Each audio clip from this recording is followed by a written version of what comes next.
Muntik nang mamatay ang aking anak sa kamay ng malupit kong bagong asawa habang abala ako sa pagpapalago ng aking yaman. Ang katotohanan ay nabura lamang dahil sa isang recording sa loob ng laruang gaobong kung saan narinig ko ang plano nilang patayin ang aking anak gaya ng ginawa nila sa aking yumaong asawa. Ngayong gising na ang natutulog kong pagkatao, sapat ba ang aking yaman at kapangyarihan para iligtas ang kaisa-isang hiningang natitira sa akin? O huli na ang lahat para sa isang amang nagbulag-bulagan? Ang marangyang mansyon ng mga De Villa sa Forbes Park ay palaging may nakakabinging katahimikan sa tuwing wala si Ramon. Ngunit sa gabing iyon, ang katahimikan ay may kasamang kakaibang lamig.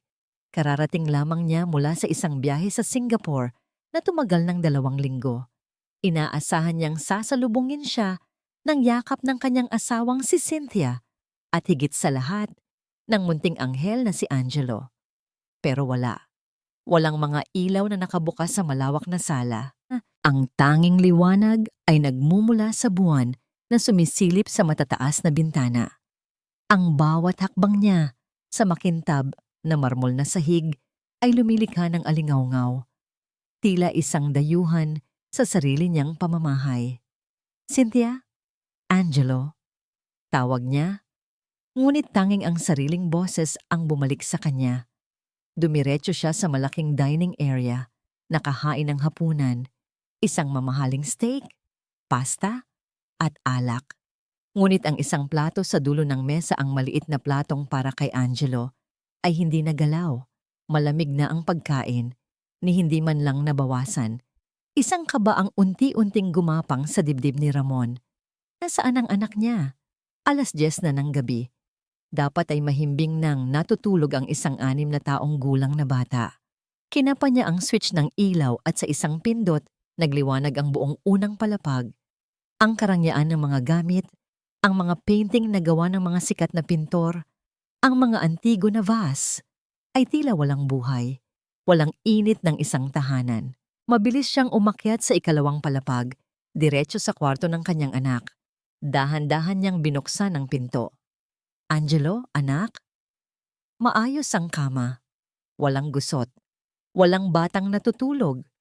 Tanging ang teddy bear na lumana ang nakaupo sa ibabaw ng unan, tila nag-iisang saksi sa kawalan ng bata sa silid. Sinuri niya ang banyo, ang walk-in closet. Wala. Ang kaba sa dibdib ni Ramon ay unti-unti nang nagiging pag-aalala. Bumalik siya sa pasilyo, patungo sa master's bedroom. Marahil ay kasama ni Cynthia. Mahal?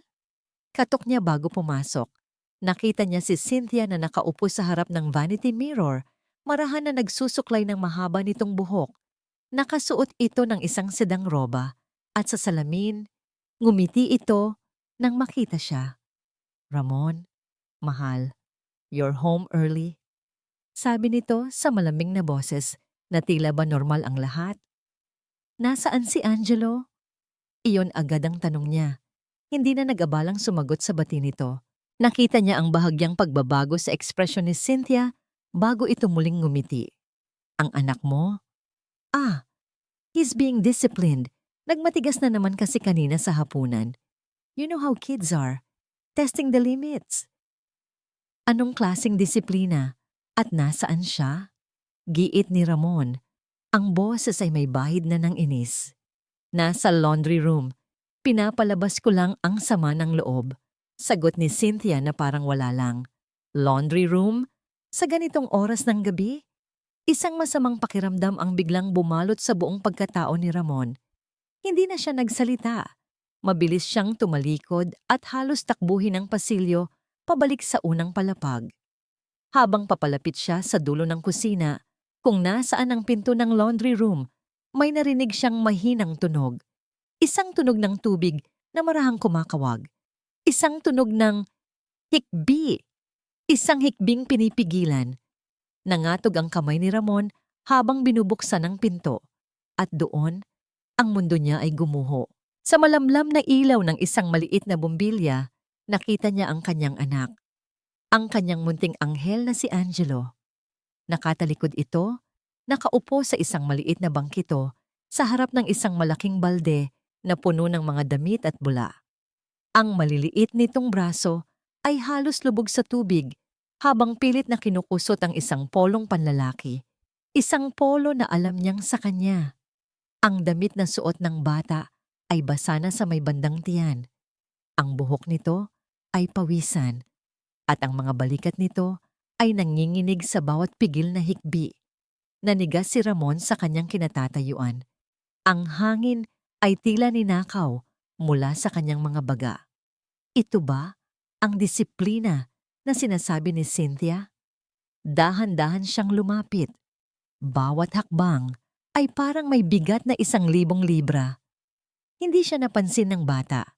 Masyado itong abala sa kanyang ginagawa, sa kanyang tahimik na pag-iyak. Nang nasa likuran na siya nito, doon niya nakita ang pinakamasaklap na detalye. Ang mga kamay ni Angelo. Ang maliliit at dati malambot na mga kamay nito ay namumula. Tila pinapaso ng isang kemikal na mas matapang pa sa ordinaryong sabon. Ang amoy ng bleach ay nanunuot sa hangin. Angelo, bulong niya, ang boses ay basag. Nagulat ang bata. Mabilis itong lumingon at sa mga mata nito, nakita ni Ramon ang isang bagay na hinding-hindi niya malilimutan habang buhay. Takot, purong takot. Tila ba nahuli ito sa isang kasalanan. Papa! Hindi na nakapagsalita si Ramon. Mabilis siyang lumuhod at hinawakan ang mga kamay ng anak. Mainit, magaspang, at may mga bahaging nagsisimula ng mamalat. Anong ginagawa mo anak? Bakit mo ginagawa to? Tanong niya. Ang boses ay puno ng sakit at pagkalito. Umiling lang si Angelo. Ang mga luha ay tuluyan ng bumuhos sa mga pisngi nito. Kasi po, I was a bad boy, Papa. Utal niya. Ang bawat salita ay tila isang karayom na tumutusok sa puso ni Ramon. Hindi ko po inubos yung dinner ko. Tita Cynthia said, kailangan kong matuto. Matuto? Halos pabulong na ulit ni Ramon. Ang diin sa salita ay puno ng namumuong galit. Dahan-dahan niyang inangat ang tingin mula sa mga kamay ng anak patungo sa mukha nito. Isang mukha na basang-basa ng luha at pawis. Ramon, hayaan mo siya. This is for his own good. Ang malamig na boses ni Cynthia ay biglang pumunit sa katahimikan. Nakatayo na ito ngayon sa may pintuan. Ang mga braso ay nakahalukip-kip. Ang ekspresyon ay kalmado, na para bang isang normal na eksena lamang ang kanyang natunghayan. For his own good? Napatayong sabi ni Ramon. Ang boses ay nanginginig sa pinipigilang galit. Maingat niyang hinila si Angelo palayo sa balde at itinayo sa kanyang likuran. Tila isang kalasag na poprotekta dito. Anong kabutihan ang sinasabi mo, Cynthia? Look at his hands. Pinaglalaba mo ang isang 6 na taong gulang na bata ng ganitong oras ng gabi gamit ang matapang na chemical. It's just soap and a little bleach, mahal. Don't be so dramatic. Sagot ni Cynthia, may bahid ng pagkainis sa kanyang tono. He needs to learn responsibility. Hindi pwedeng palagi siyang kinukonsinti. I am just being a mother to him.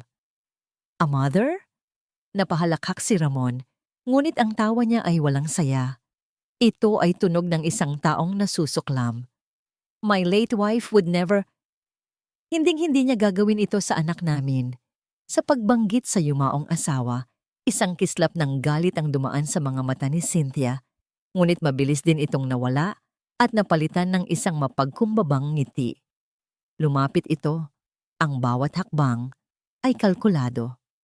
Huwag naman nating isama sa usapan si Elena. Mahal, I am trying my best here. Inilahad niya ang kanyang kamay, akmang hahawakan si Angelo. Halika na, Angelo. Tapos na ang parusa mo. Let's go to sleep. Ngunit bago pa man dumapo ang mga daliri ni Cynthia sa balikat ng bata, isang bagay ang nangyari na yumanig sa buong mundo ni Ramon. Si Angelo, na kanina patahimik na nagtatago sa likod ng kanyang mga binti, ay biglang napaurong na para bang napaso. Isang maliit na singhap ng takot ang kumawala sa mga labi nito. Sa isang mabilis na kilos, yumakap ito nang mahigpit sa baywang ng kanyang ama. Isinubsob ang mukha sa tela ng pantalon nito at humagulgol ng malakas. Hindi ito iyak ng isang batang napagalitan lang. Ito ay iyak ng isang batang matagal nang nasasaktan at natatakot. Napatitig si Ramon sa nanginginig na katawan ng kanyang anak. Pagkatapos ay sa kamay ni Cynthia na naiwang nakabitin sa hangin. Sa sandaling iyon, ang lahat ng pagdududa ay naglaho. Ang lahat ng kasinungalingan ay gumuho. Ang kilos na yon ni Angelo, ang pag-urong, ang pagyakap, ang takot, ay isang testimonya na mas malakas pa sa kahit anong salita. Ito ang nagsasabing may mali. May malaking mali sa loob ng pamamahay na ito. Walang natulog ng maayos sa mansyon ng mga Divilla sa gabing iyon. Hinayaan ni Ramon na si Cynthia ang mag-asikaso sa mga kamay ni Angelo. Nilagyan ito ng pamahid at binendahan. Pinanood niya ang bawat kilos ng asawa, ang kunwaring pag-aalala, ang mga malambing na salita. At sa kauna-unahang pagkakataon, nakita niya ang lahat ng iyon bilang isang pagpapanggap, isang perpektong pag-arte. Pinatulog niya si Angelo sa pagitan nilang dalawa ni Cynthia sa master's bedroom, isang bagay na hindi na nangyayari mula nang ikasal sila. Isang desisyon na tinutulan ni Cynthia sa simula. Ngunit wala itong nagawa, kundi pumayag nang makita ang determinasyon sa mga mata ni Ramon. Sa buong magdamag, naramdaman ni Ramon ang bawat paggalaw at paghikbi ng kanyang anak sa pagtulog. At sa bawat sandaling iyon, ang galit sa kanyang puso ay mas lalong lumalalim, nagiging isang matigas na bakal ng determinasyon. Ang agahan kinabukasan ay isang pagtatanghal ng katahimikan. Ang tunog lamang ng mga kubyertos na tumatama sa mamahaling pinggan ang maririnig sa malawak na dining area. Umupo si Ramon sa kabisera ng mesa habang si Angelo ay nasa kanyang kanan at si Cynthia sa kaliwa. "Eat your pancakes, Angelo. Tita made them especially for you," sabi ni Cynthia. Ang boses ay matamis na parang pulot. Kumuha ito ng tinidor at kutsilyo at nagsimulang hiwain ang pagkain sa plato ng bata. Isang maliit na panginginig ang dumaan sa katawan ni Angelo. Hindi ito nagsalita. Yumuko lang ito at sinimulang isubo ang hiniwang pagkain. Pinanood ni Ramon ang eksena. Dati, ang mga ganitong kilos ni Cynthia siya ay ituturing niyang pag-aalaga. Ngayon, nakikita niya ito sa tunay nitong anyo. Isang paraan ng pagkontrol, isang paalala kung sino ang may kapangyarihan. "How was your trip, mahal? Did you close the deal?" Tanong ni Cynthia. Ibinabaling ang atensyon kay Ramon. Sinusubukang ibalik ang lahat sa normal. "It was successful," maikling sagot ni Ramon. Ang mga mata ay hindi inaalis sa kanyang anak. "Angelo," tawag niya sa malumanay na boses. "Kamusta ang school mo nitong mga nakaraang araw?" Itinigil ni Angelo ang pagkain. Dahan-dahan itong nag-angat ng tingin, hindi sa kanya, kundi sa direksyon ni Cynthia, na para bang humihingi ng permiso para sumagot. Ngumiti si Cynthia sa bata. "Go on, anak. Tell your papa." "Okay lang po." Halos pabulong na sagot ni Angelo. Ang tingin ay muling ibinalik sa kanyang plato. "Okay lang?" Ulit ni Ramon. "May bago ka bang mga kaibigan? Anong paborito mong subject ngayon?" Umiling lang ang bata. "Wala po." Bawat maikling sagot, bawat pag-iwas ng tingin ay parang isang dagok kay Ramon. Ito na ba ang nangyari sa dati masayahin at madaldal niyang anak? Ang batang dati hindi nauubusan ng kwento tungkol sa mga kaklase at guro nito. "He's been very quiet lately, Ramon," sabat ni Cynthia, na may himig ng pag-aalala sa boses. "I'm a bit worried. Baka may pinagdadaanan siya sa school I was planning to talk to his guidance counselor. Ang kasinungalingan, napakakinis, napakaperpekto. Ngunit ang mga mata ni Angelo ang nagbunyag ng lahat. Sa isang saglit, nagtama ang kanilang mga mata, ang sa ama at sa anak. At sa mga matang iyon, nakita ni Ramon ang isang tahimik na pagsusumamo. Isang mensahe ng takot na hindi masabi ng mga labi, mga matang nagsusumbong. Pagkatapos ng agahan, nagpaalam si Ramon na may kailangan siyang gawin sa kanyang home office. Ito ang kailangan niyang pagkakataon. Pagkasara ng pinto, hindi ang kanyang laptop ang binuksan niya, kundi ang isang lumang cabinet kung saan nakatago ang mga gamit mula sa nakaraan. Hinalungkat niya ang isang makapal at maalikabok na address book. Ang address book ng kanyang yumaong asawang si Elena. Nandoon nakasulat ang mga numero ng lahat ng taong pinagkakatiwalaan nito. At habang binubuklat niya ang bawat pahina, ang alaala ng masayang pamilya nila noon ay bumabalik. Lalong nagpapatindi sa sakit na nararamdaman niya ngayon. Sa letrang L, nakita niya ang pangalan, Lorna Santos, Manang Lorna. Ang kanilang kasambahay sa loob ng halos 10 taon. Ang nag-alaga kay Angelo mula pa noong ito'y sanggol. Bigla na lang itong umalis 6 na buwan na ang nakalipas. Ang sabi ni Cynthia ay umuwi na raw ito sa probinsya para mag-alaga ng mga apo. Isang rason na pinaniwalaan niya noon ng walang pag-aalinlangan. Ngayon, ang rason na yon ay puno na ng butas. Kinuha niya ang kanyang telepono, ang mga daliri ay bahagyang nanginginig habang tinatype ang numero. Nagring ito ng ilang beses. Inaasahan niyang hindi na ito ang numero nito. Ngunit sa ika-4 na ring, may sumagot. Hello! Isang boses ng babae na medyo may edad na. Pamilyar. Manang Lorna? Isang sandali ng katahimikan sa kabilang linya. Sino po sila? Si Ramon to, Manang. Si Sir Ramon de Villamo. Ang katahimikan ay naging mas mabigat. Naririnig ni Ramon ang paghinga nito na tila nagulat at natakot. Sir Ramon, bakit po kayo napatawag? Kailangan ko po kayong makausap, Manang, tungkol kay Angelo. Si Angelo? Kamusta po ang bata, sir? Maayos lang po ba siya? Sa tono ni Manang Lorna, naramdaman ni Ramon ang tunay na pag-aalala. Isang bagay na hindi niya narinig mula kay Cynthia. Hindi po siya maayos, Manang, at kailangan kong malaman kung bakit. Bakit po kayo biglang umalis? Totoo po bang? Sir, pasensya na po, putol nito sa kanya. Ang boses ay nanginginig na. Hindi po ako pwedeng magsalita.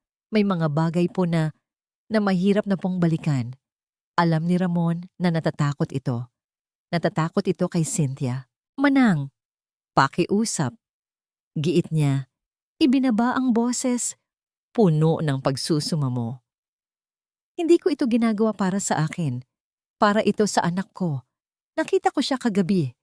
Manang, may mali sa bahay na ito. At alam kong alam ninyo kung ano yon. Kailangan ko po ng tulong ninyo. Para kay Angelo. Ilang segundo ng katahimikan. Ang tanging maririnig ay ang basag na paghinga ni Manang Lorna sa kabilang linya na tila nakikipaglaban sa sarili. Magkita po tayo. Sa wakas ay sabi nito, ang boses ay desidido na. Pero hindi po diyan. Sa lugar na maraming tao pero walang makakakilala sa atin, sa simbahan po ng Baklaran, bukas, 3:00 ng hapon, sa may bandang likod, malapit sa mga nagtitirik ng kandila. Salamat, Manang. Maraming salamat, sabi ni Ramon, nakahinga ng maluwag. Sir Ramon, dagdag ni Manang Lorna bago ibaba ang telepono. May kakaibang bigat at babala sa kanyang huling mga salita. Ano po yon, Manang? Ang boses nito ay naging isang halos hindi marinig na bulong. Puno ng takot na gumapang sa linya ng telepono at dumiretso sa puso ni Ramon. Sir Ramon, mag-iingat po kayo. Hindi niyo kilala ang tunay na anyo ng demonyo sa pamamahay ninyo. Kinabukasan, Ang bawat oras na lumipas ay tila isang pagsubok sa kakayahan ni Ramon na magpanggap. Kinailangan niyang mag-isip ng isang perpektong dahilan para makaalis ng bahay ng hindi paghihinalaan ni Cynthia. Isang biglaang site inspection para sa isang bagong proyekto, isang kasinungalingang madali niyang nagawa. Dahil sa mga nakalipas na taon, ang trabaho naman talaga ang palagi niyang inuuna. Babalik ako bago maghapunan. Make sure Angelo takes his nap. Bilin niya kay Cynthia, sinusubukang panatilihing normal ang kanyang boses. Of course, mahal. Ako na ang bahala sa lahat. Sagot nito. Kasama ang isang halik sa pisngi na ngayon ay naramdaman ni Ramon na kasinlamig ng yelo. Habang nagmamaneho siya patungong Baklaran, ang karaniwang ingay ng trapiko sa Maynila ay hindi niya naririnig. Ang tanging umuugong sa kanyang isipan ay ang huling sinabi ni Manang Lorna. Ang tunay na anyo ng demonyo sa pamamahay ninyo. Ang Baklaran Church ay abala gaya ng dati. Ang amoy ng mga bulaklak na sampagita ay humahalo sa usok ng mga kandila at sa alingasaw ng lansangan. Pumasok siya, hindi para magdasal, kundi para humanap ng katotohanan. Ang banal na lugar ay naging isang tagpuan para sa isang di banal na usapan. Sa bandang likuran, malapit sa prayer area kung saan daan-daang kandila ang sabay-sabay na nagliliyab, nakita niya ito. Si Manang Lorna, nakaupo sa isang mahabang bangko, nakayuko. Ang mga kamay ay magkadaop sa ibabaw ng kanyang kandungan. Mas matanda itong tingnan ngayon. Ang dating sigla sa mga mata nito ay napalitan ng lungkot at pagod. Dahan-dahan siyang lumapit at umupo sa tabi nito. Nag-iwan ng kaunting espasyo sa pagitan nila. Hindi lumingon si Manang Lorna. Akala ko po ay hindi na kayo darating, sir. Bulong nito, ang tingin ay nananatili sa mga apoy ng kandila. Hindi ako pwedeng hindi dumating, Manang. Sagot ni Ramon. Ang boses ay mababa at seryoso. Sabihin niyo sa akin ang lahat. Isang malalim na buntong hininga ang pinakawala ng matanda bago ito nagsimula. At ang mga salitang lumabas sa bibig nito ay tila mga pira-pirasong bubog na sumugat sa bawat natitirang pag-asa sa puso ni Ramon. Nagsimula po ang lahat ng mawala si Ma'am Elena. Panimula ni Manang Lorna, ang boses ay nanginginig. Noong una, mabait si Ma'am Cynthia. Napakabait. Ngunit iyon ay kapag nandyan kayo, sir. Kapag nakatalikod na po kayo, ibang-iba siya. Nakinig si Ramon. Ang mga kamay ay nakakuyom sa ibabaw ng kanyang mga hita.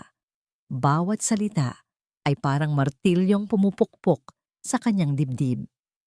May mga araw na palihim niyang binabawasan ang pagkain ni Angelo.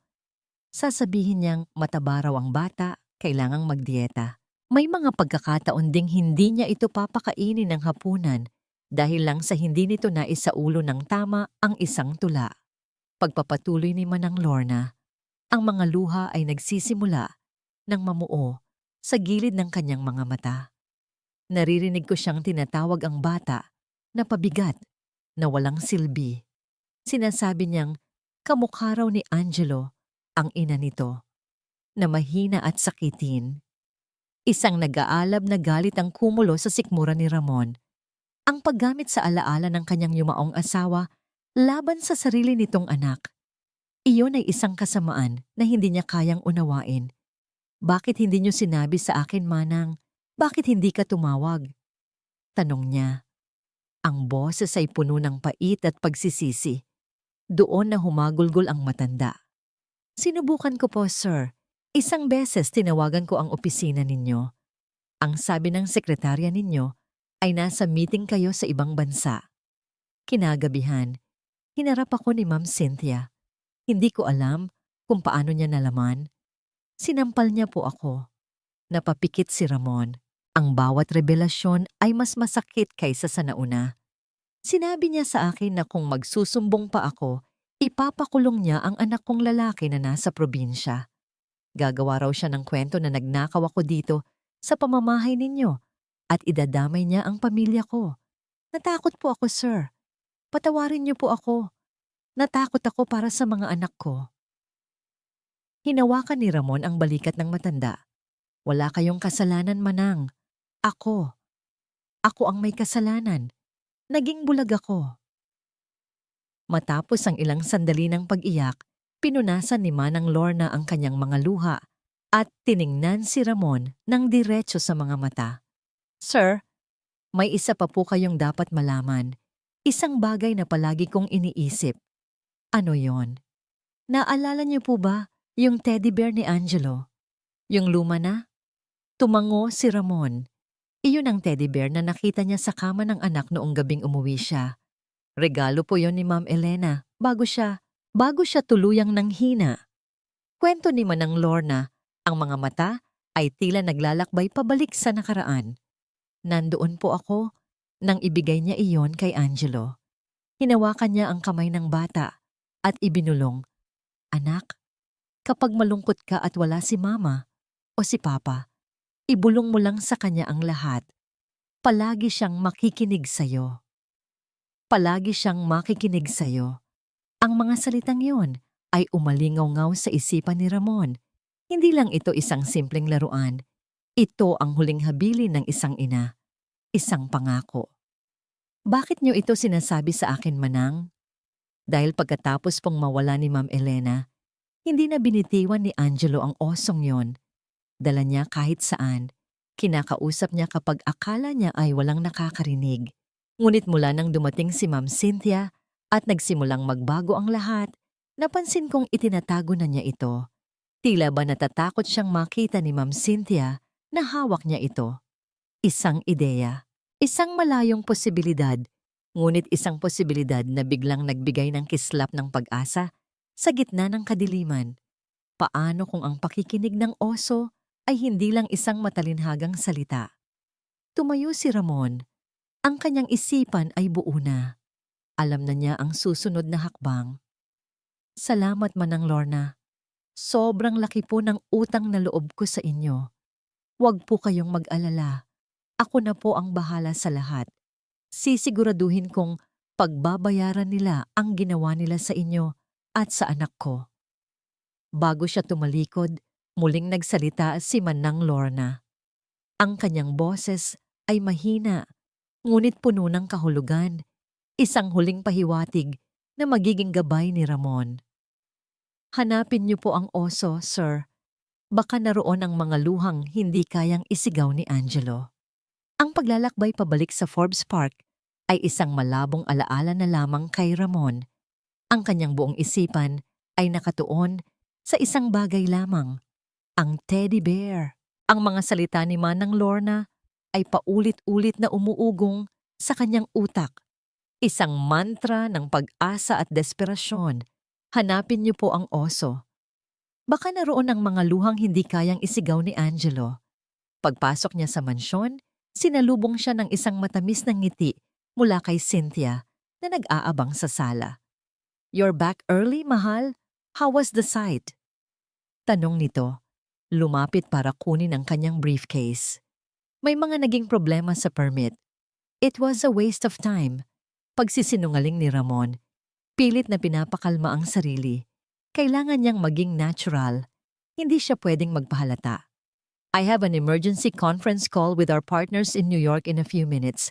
I'll be in my office. Iyon ang kanyang alas. Isang dahilan na hindi pagdududahan ni Cynthia. Ang trabaho ang palagi niyang kanlungan. At ngayon, ito ang magiging kanyang pain. Oh, sige mahal. I'll have the maids prepare dinner. Huwag kang mag-alala. Pinatulog ko na si Angelo. Sabi ni Cynthia, perpekto pa rin ang pagganap bilang isang maalagang asawa at ina.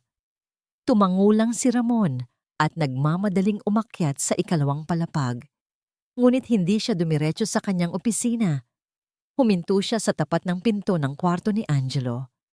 Ang puso niya ay dumadagundong sa kanyang dibdib. Huminga siya ng malalim bago dahan-dahang pinihit ang seradura. Ang kwarto ni Angelo ay malinis, masyadong malinis. Ang mga laruan ay nakaayos sa mga estante, tila hindi nagagalaw. Ang mga aklat pambata ay nakasalansan ng perpekto, walang bakas ng pagiging isang bata.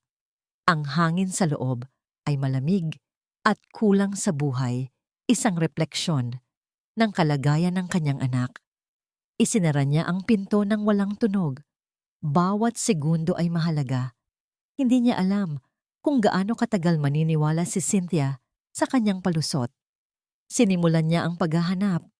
Una niyang tiningnan ang aparador. Mga damit na nakatupi ng maayos. Walang teddy bear. Sunod ang malaking baul ng mga laruan. Mga robot, kotse-kotsehan, building blocks. Pero walang oso. Ang kaba sa kanyang dibdib ay nagsimula ng haluan ng pagkadismaya. Lumuhod siya. Pinakiramdaman ng paligid. Naririnig niya ang mahinang ugong ng aircon, ang malayong tunog ng TV mula sa unang palapag. Ang bawat ingay ay tila isang banta. Napatingin siya sa ilalim ng kama. Madilim. Gamit ang ilaw mula sa kanyang cellphone, sinilip niya ang ilalim. Alikabok. Isang nag-iisang medyas.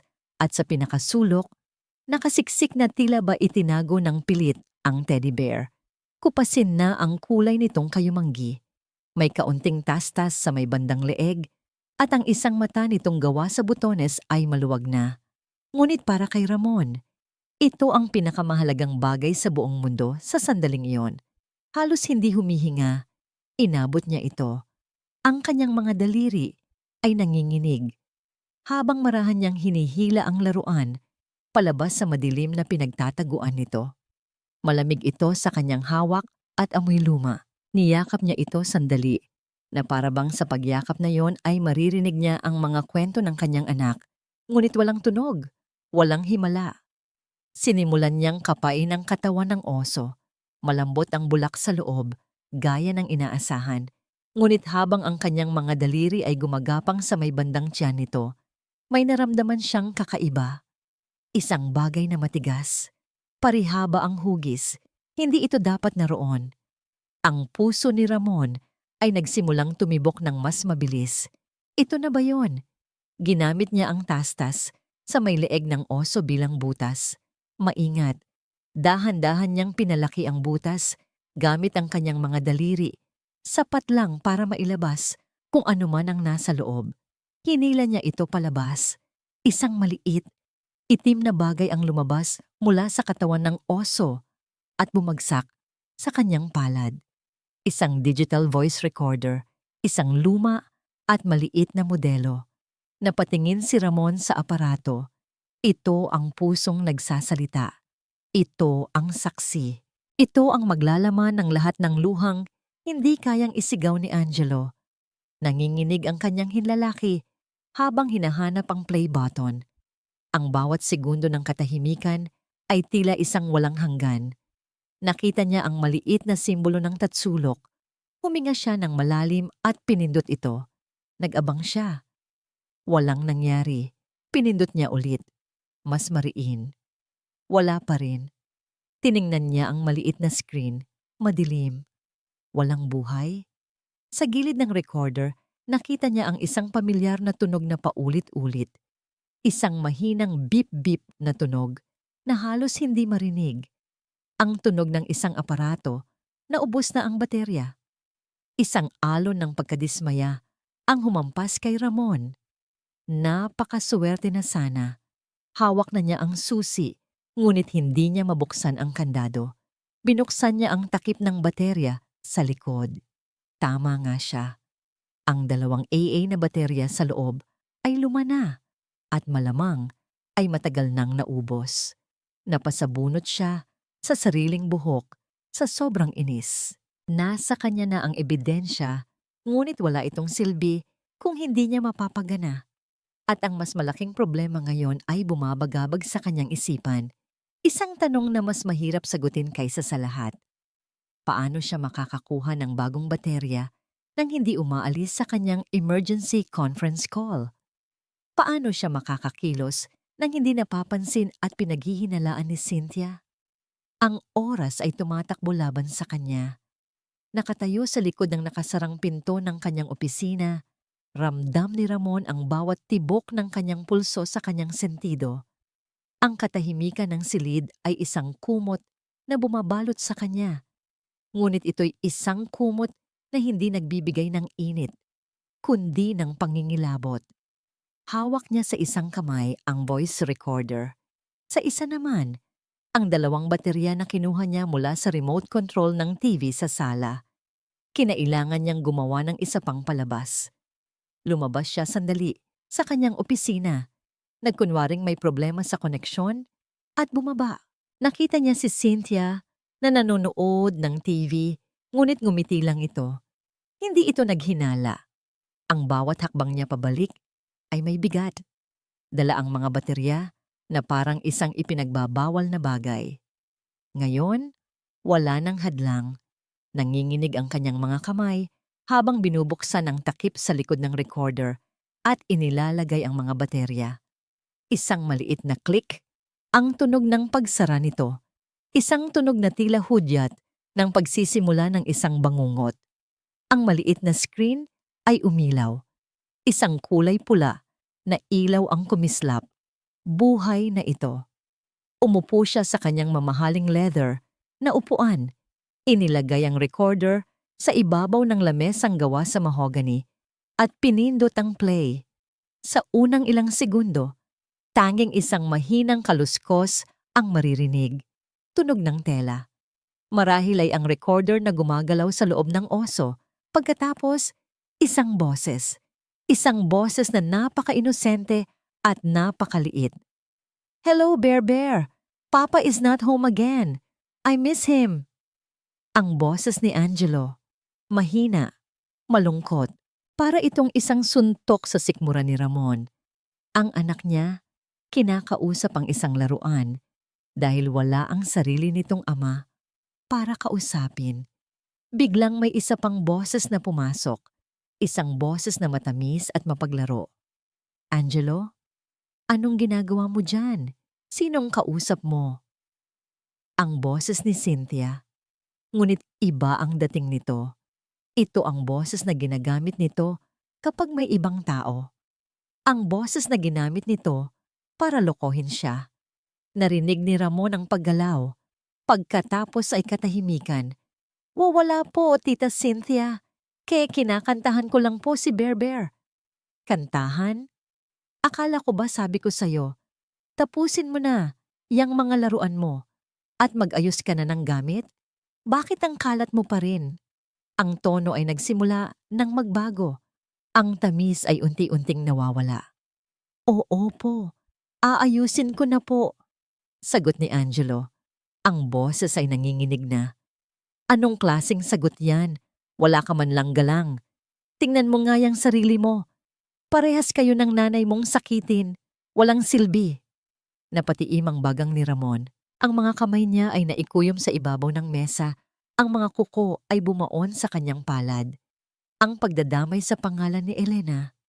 Iyon ay isang kasalanang hindi niya mapapatawad. Narinig niya ang isang mahinang hikbi sa recording. "Sorry po, tita. Please po."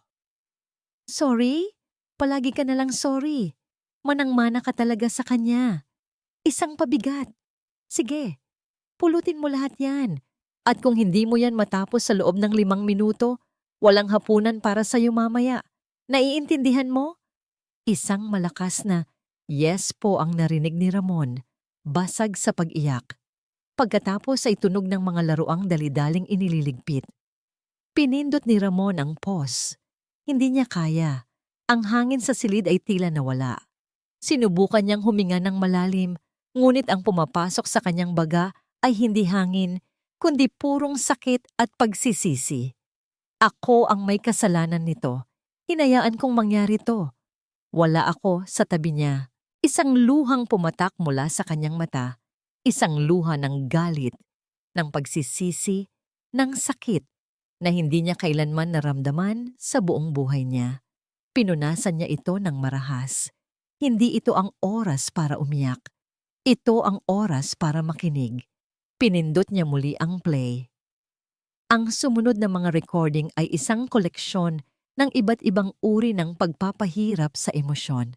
Mga sigaw, mga insulto, mga pananakot. Bawat isa ay mas malala kaysa sa nauna. Narinig niya ang lahat. Pagkatapos ng tila isang walang katapusang pagdurusa, may isang bahagi kung saan tanging ang boses na lang ni Cynthia ang naririnig. Tila nakatalikod ito kay Angelo at may kausap sa telepono. Oo nga, akala niya siguro perpekto ang lahat dito. The fool. Masyado siyang abala sa pagpapayaman, hindi niya nakikita na unti-unti nang napupunta sa atin ang lahat. Isang tawa. Isang tawang nakakakilabot. Don't worry, malapit na. Konting tiis na lang.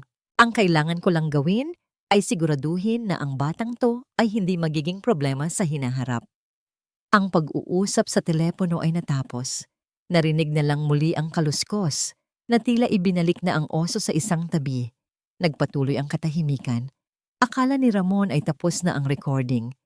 Aabutin na sana niya para patayin ito nang biglang may isa pang boses na bumasag sa katahimikan. Hindi ito ang boses ni Angelo. Hindi rin ito ang boses ni Cynthia mula sa telepono. Ito ay isang boses ng lalaki. Malinaw at malapit.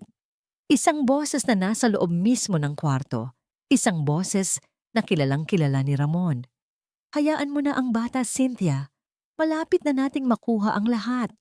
Nanigas si Ramon. Ang kanyang kamay ay nanatiling nakabitin sa ere. Ang bawat himay-may ng kanyang kalamnan ay nanigas.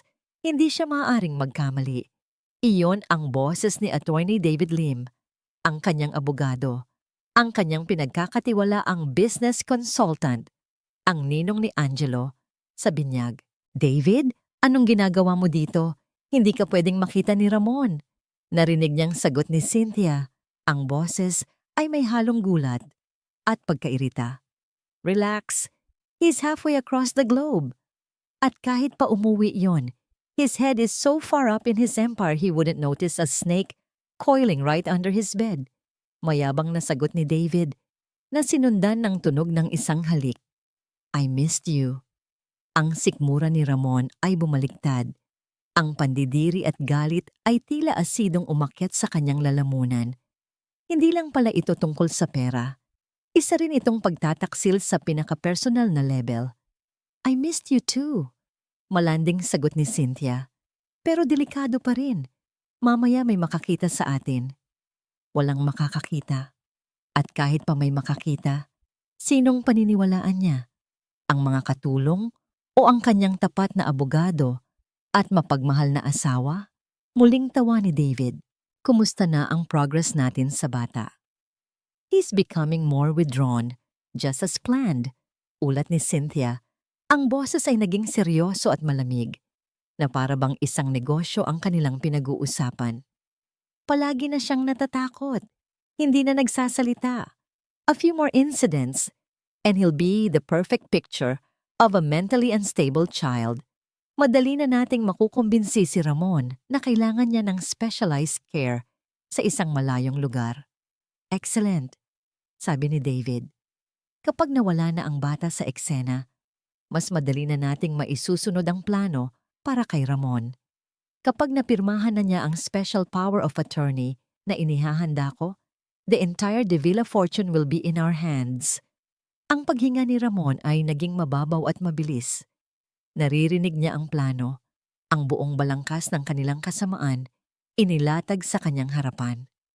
Ang lahat ng ito, ang pagpapanggap, ang pagmamaltrato sa kanyang anak, lahat ay bahagi ng isang masalimuot at demonyong plano.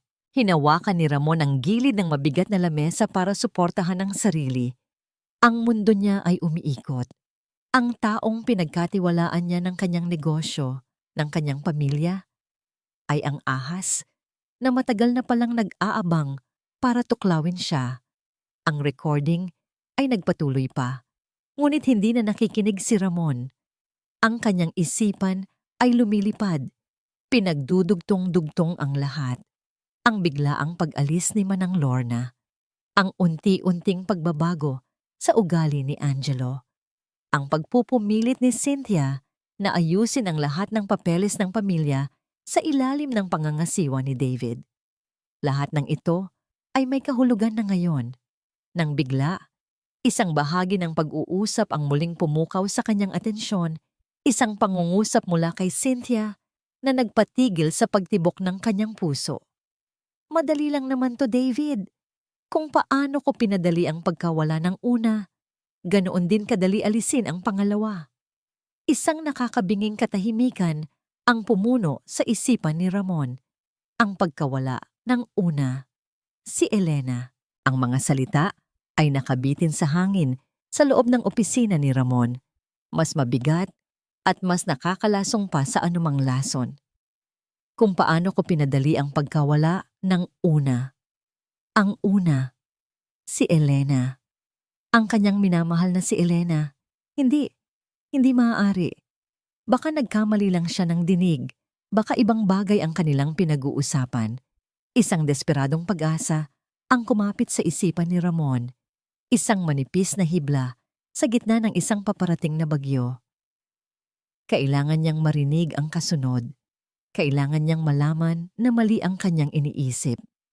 Sa recording, narinig niya ang mahinang tawa ni David Lim. You always were the ruthless one, Cynthia. Paano mo nga ba ginawa yon? You never told me the full story. All I know is that her condition suddenly worsened. Napahawak si Ramon sa kanyang dibdib. Ang paghinga niya ay tila naharang sa kanyang lalamunan. Pakiusap? Wag. Ang boses ni Cynthia ay bumalik. Puno ng pagmamalaki. At walang bahid ng kahit anong pagsisisi. Simple lang. Trust, tiwala. I was her personal assistant, remember? Ako ang pinagkakatiwalaan niyang kumuha ng mga gamot niya mula sa St. Luke's. Ang mga mamahaling gamot na in-order mo pa mula sa Germany. Isang pause. Narinig ni Ramon ang tunog ng pagbuhos ng alak sa isang baso. All I had to do? Pagpapatuloy ni Cynthia, ang boses ay halos isang pabulong na puno ng kasamaan, was to switch them. Pinalitan ko ang mga orihinal na gamot ng mga mumurahing local version na halos walang epekto. Araw-araw. Sa bawat tableta na iniinom niya, akala niya ay gumagaling siya. Pero ang totoo, unti-unti ko siyang pinapatay sa mismong harapan mo at wala kang kaalam-alam. You were too busy building your empire to even notice. Bagsak. Ang voice recorder ay nahulog mula sa nanginginig na kamay ni Ramon at bumagsak sa makintab na lamesang mahogany. Ang tunog ng pagtama ng plastik sa kahoy ay umalingaw-ngaw sa nakakabinging katahimikan. Ang hangin. Nasaan ang hangin? Napahawak si Ramon sa kanyang kwelyo. Pilit na humihinga. Ngunit ang kanyang mga baga ay tila tumangging gumana. Ang bawat salita ni Cynthia ay isang patalim. Isang makalawang, maruming patalim na paulit-ulit na itinarak sa kanyang puso. Ang kanyang asawa, ang ina ng kanyang anak, ang babaeng pinangakuan niyang mamahalin at poprotektahan habang buhay. Namatay hindi dahil sa sakit kundi dahil pinatay. At ang pumatay ay ang babaeng pinakasalan niya, ang babaeng natutulog sa tabi niya gabi-gabi, ang babaeng ipinagkatiwala niya sa kanyang nag-iisang anak. At ngayon, narinig pa rin niya ang boses ni David mula sa recorder na nakahandusay sa mesa. Ang plano para kay Ramon. Sigurado ka bang epektibo ang binili mo? Of course, sagot ni Cynthia. Isang uri ng halaman na halos walang lasa. Unti-unti nitong sisirain ang kanyang nervous system. Sa loob ng ilang buwan, magmumukha siyang nasisiraan ng bait. Paranoid, hindi na kayang magpatakbo ng kumpanya. At sa puntong yon papasok ka na. Dala ang lahat ng papeles na nagpapatunay na ikaw na ang may hawak ng lahat. Isang matinding sakit ang gumuhit sa dibdib ni Ramon. Hindi ito sakit sa puso. Ito ay sakit ng isang kaluluwang dinurog. Dahan-dahan siyang tumayo. Ang kanyang mga binti ay nanginginig na parang gulay. Napasandal siya sa pader para suportahan ang sarili. Ang kanyang mga mata ay napako sa isang malaking salamin na nakasabit sa dingding. At sa salamin, nakita niya ang refleksyon ng isang taong hindi niya nakilala. Isang lalaking may gusot na damit, may namumutlang mukha, at may mga matang puno ng kabiguan. Nakita niya ang isang tanga, isang hangal, isang lalaking sobrang bulag sa tagumpay at pera, kaya't hinayaan niyang makapasok ang demonyo sa kanyang tahanan. Hinayaan niyang mamatay ang kanyang asawa. Hinayaan niyang pahirapan ang kanyang anak. At ngayon, siya na ang isusunod. Ang lahat ng kanyang pinaghirapan, ang mga gusali, ang mga kontrata, ang milyon-milyong dolyar, lahat ng iyon ay walang halaga. Basura. Dahil sa pag-abot niya sa mga bituin, hindi niya namalayan na ang lupa sa ilalim ng kanyang mga paa ay matagal nang nilamon ng impyerno. Ako ang may kasalanan. Bulong niya sa kanyang refleksyon. Ang boses ay basag at puno ng pagkasuklam sa sarili. Patawarin mo ako, Elena. Patawarin mo ako, anak. Itinukod niya ang kanyang noo sa malamig na salamin na papikit ng mariin, na para bang sa pagpikit na yon ay mabubura niya ang lahat ng katotohanang kanyang narinig. Ngunit hindi. Ang katotohanan ay nandyan, nakaukit na sa kanyang pagkatao. Tok, tok, tok. Isang katok sa pinto, isang katok na tila galing sa ibang mundo.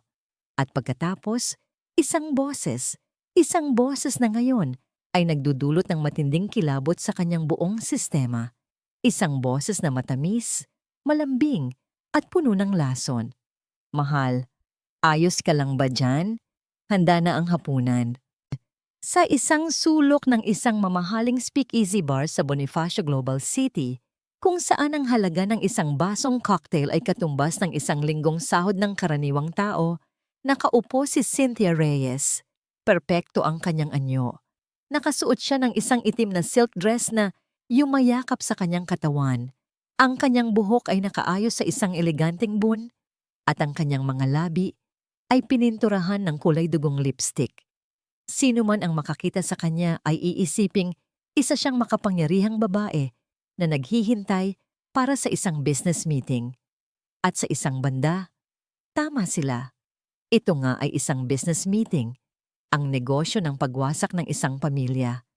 Isang anino ang tumakip sa kanyang mesa. Nag-angat siya ng tingin at isang ngiti ang sumilay sa kanyang mga labi. Si Attorney David Lim, sa kanyang pinasadyang suit at may kumpiyansang nangiti, ay umupo sa tapat niya. Inabot nito ang kanyang kamay at hinalikan ito ng marahan. You look stunning as always, bati ni David. Ang mga mata ay kumikinang sa ilalim ng malamlam na ilaw. And you are late, as always. Sagot ni Cynthia, may halong paglalambing at pagkainip sa kanyang boses. Patience, my love. Perfection takes time, sabi ni David bago sumenya sa waiter. 2 glasses of your best scotch. Nang makaalis ang waiter, ang mapaglarong ng ngiti ni David ay napalitan ng isang seryosong ekspresyon. May inilabas siyang isang mamahaling leather na folder mula sa kanyang briefcase at marahan itong itinulak sa ibabaw ng mesa patungo kay Cynthia. Ang pundasyon ng ating kinabukasan, sabi niya sa mahinang boses. Binuksan ito ni Cynthia. Ang kanyang mga mata, na kasing talas ng isang lawin, ay mabilis na sinuri ang bawat dokumento. Nandoon ang lahat. Isang detalyadong psychological evaluation para kay Angelo De Villa, pirmado ng isang psychiatrist na binayaran nila, na nagsasabing ang bata ay nagpapakita ng severe emotional disturbance and antisocial tendencies. Nandoon din ang mga admission paper para sa isang lugar na tinatawag na Tranquil Meadows Youth Facility. Isang maliit ng ngisi ang gumuhit sa labi ni Cynthia. Tranquil Meadows. How poetic. Saan ito? Isang liblib na lugar sa paanan ng bundok Banahaw. Sagot ni David. It's a rundown facility masquerading as a special school. Malayo sa sibilisasyon, walang signal, perpekto. Once he's in, no one will hear from him again. And the staff? Paid off. They know what to do. They specialize in handling difficult children.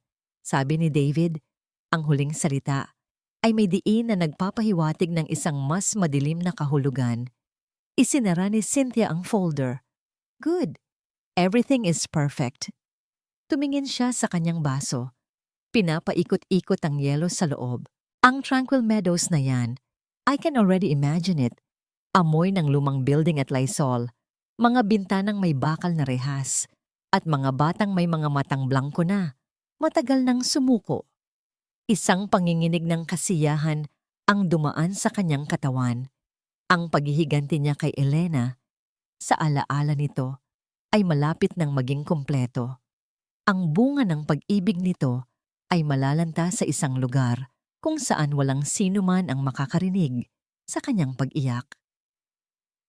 Wala kang awa talaga, sabi ni David, hindi bilang isang akusasyon, kundi bilang isang papuri.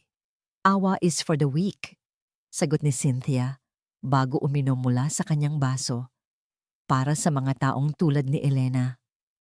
Dumating ang kanilang inumin. Itinaas ni David ang kanyang baso. Isang tagay, kung gayon. Itinaas din ni Cynthia ang sa kanya. Para saan? To new beginnings, sabi ni David. To the end of the Davila name and the rise of ours sa lahat ng yaman at kapangyarihan na dapat ay sa atin mula pa sa simula. Nagbanggaan ang kanilang mga baso. Ang tunog ay matinis at pinal. Siguraduhin mo lang na walang magiging aberya mamaya, sabi ni David. We need to get the boy out of the house without any drama. Don't worry, ngumisi si Cynthia. May inihanda na akong espesyal na pampatulog. I'll put it in his milk tonight. He'll be sound asleep. Hindi na siya makakapagreklamo pa. At si Ramon? Nasa opisina niya, abala sa kanyang conference call. Sagot ni Cynthia, may halong pang-aalipusta sa boses. Ang kawawang tanga. He will suspect nothing until it's too late. Inubos ni David ang laman ng kanyang baso sa isang lagok. Tumingin siya sa kanyang mamahaling Rolex na kumikinang sa kanyang pulso. Sinusuri ang oras na parang isang general na nagbabalak ng huling pag-atake. Isang ngiti ng kasakiman at tagumpay ang kumalat sa kanyang mukha. Tumingin siya ng diretso sa mga mata ni Cynthia. Ang kanilang mga masasamang plano ay nagkakaisa sa isang tingin. Magiging katin ang lahat, sabi niya. Ang boses ay mababa at puno ng kasiguraduhan.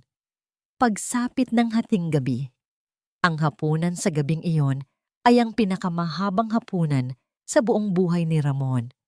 Pagkatapos ng halos isang oras na pananatili sa kanyang opisina, isang oras na ginugol niya hindi sa pagtatrabaho, kundi sa pagpapakalma sa nagngangalit na bagyo sa kanyang kalooban. Kinailangan niyang lumabas. Kinailangan niyang humarap sa kanila. Kinailangan niyang umarte na parang walang nangyari. Bawat hakbang pababa ng hagdan ay isang pagsubok. Ang bawat paghinga ay mabigat. Ang bawat pagtingin sa marangyang palamuti ng kanyang bahay ay isang paalala ng kasinungalingang kanyang tinitirhan. Naabutan niya si Cynthia at si Angelo na nakaupo na sa hapagkainan. There you are, mahal. Bati ni Cynthia, ang nangiti ay kasing tamis ng lason.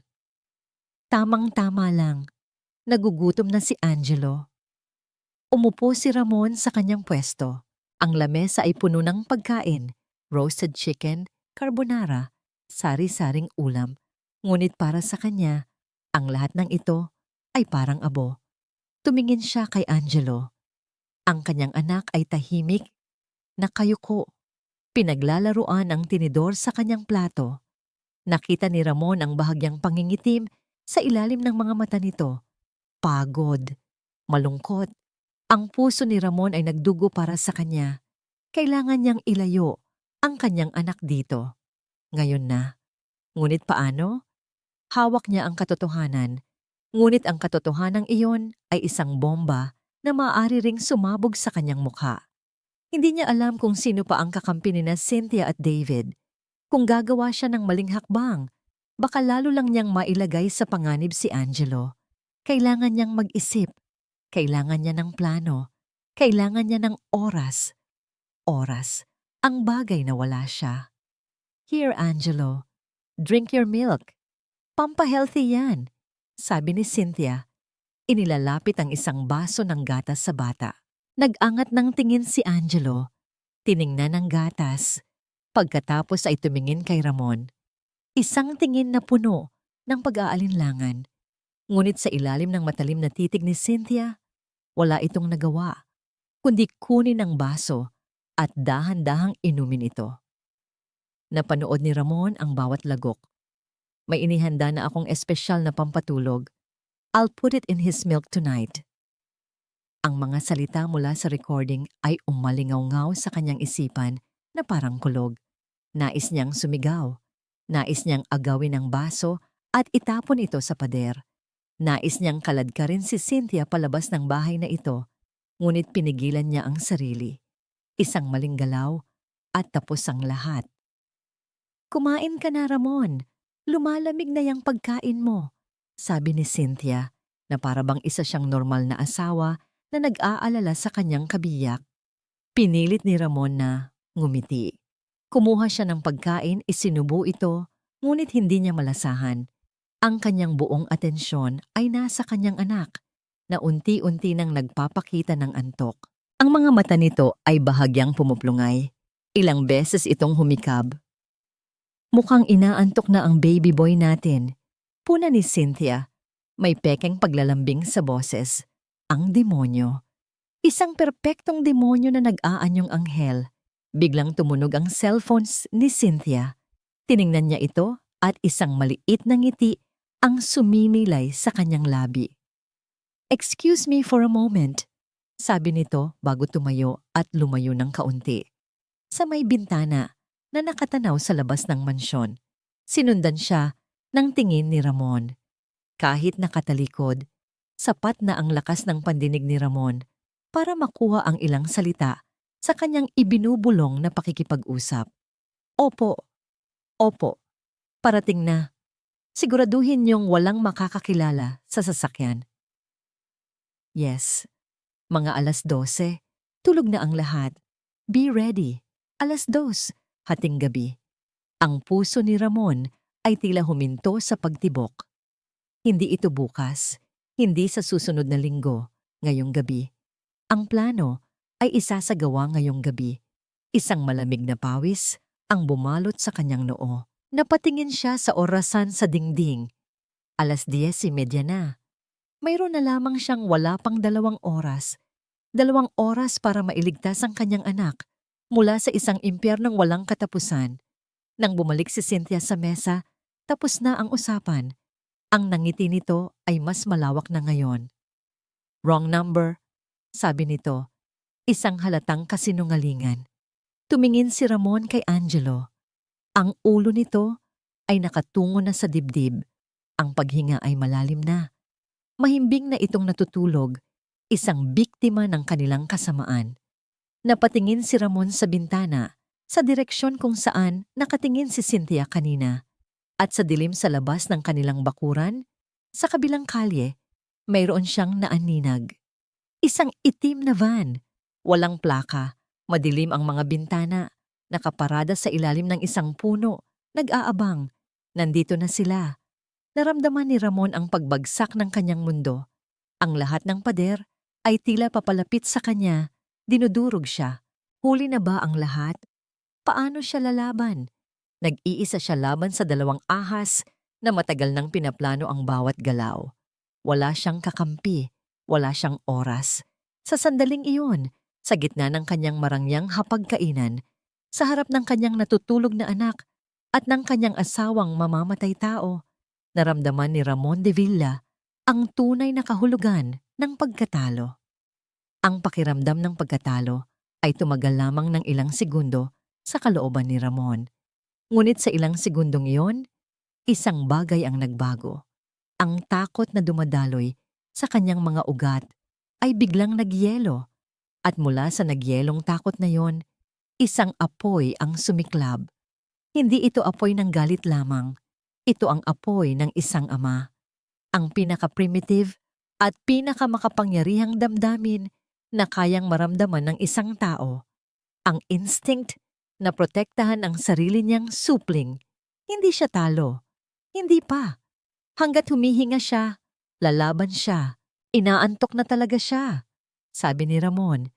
Pinipilit na maging kalmado ang kanyang boses na tila ba sumasang-ayon sa naunang sinabi ni Cynthia.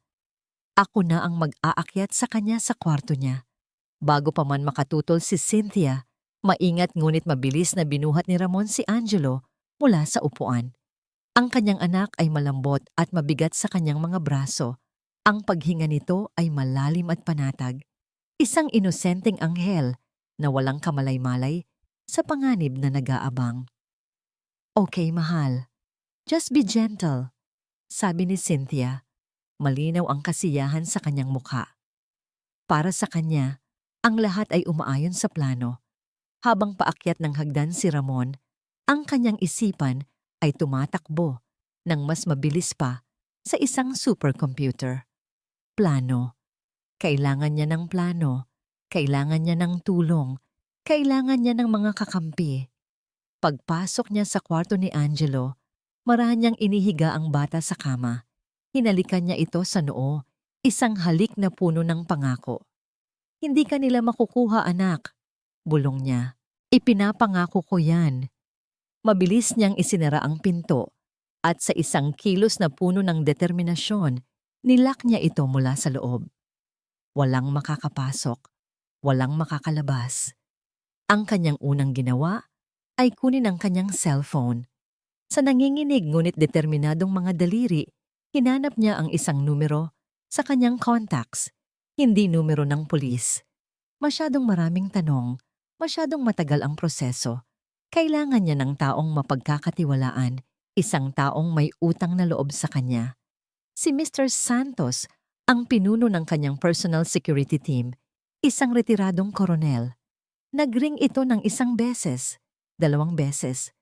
Sir Ramon, sagot ng baritonong boses sa kabilang linya. Santos, I need you.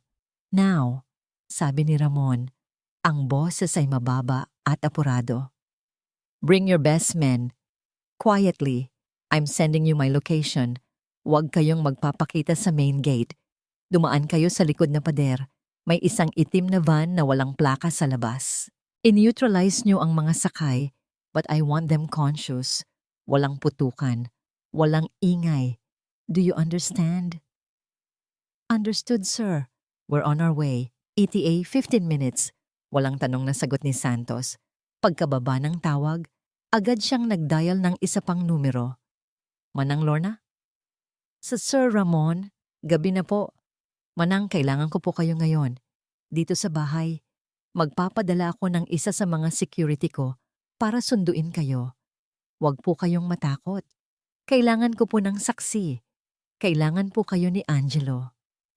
Isang sandali ng pag-aalinlangan. Pagkatapos ay isang desididong sagot. Papunta na po ako, sir. Pagkatapos ng mga tawag, ang kanyang atensyon ay bumaling sa silid. Kailangan niya ng armas, hindi baril.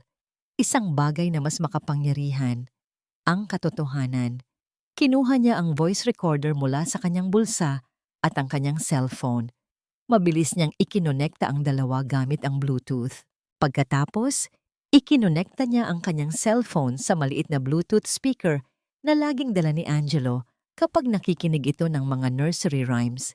Itinago niya ang speaker sa ilalim ng kama, kung saan hindi ito madaling makikita, ngunit malinaw na maririnig. Ang entablado ay handa na. Sakto. Narinig niya ang mga yabag na papalapit sa pintuan, pagkatapos ay isang katok. Ramon? Mahal? Bakit nakalock? Ang boses ni Cynthia. Ang tamis ay napalitan na ng bahid ng pagkainip.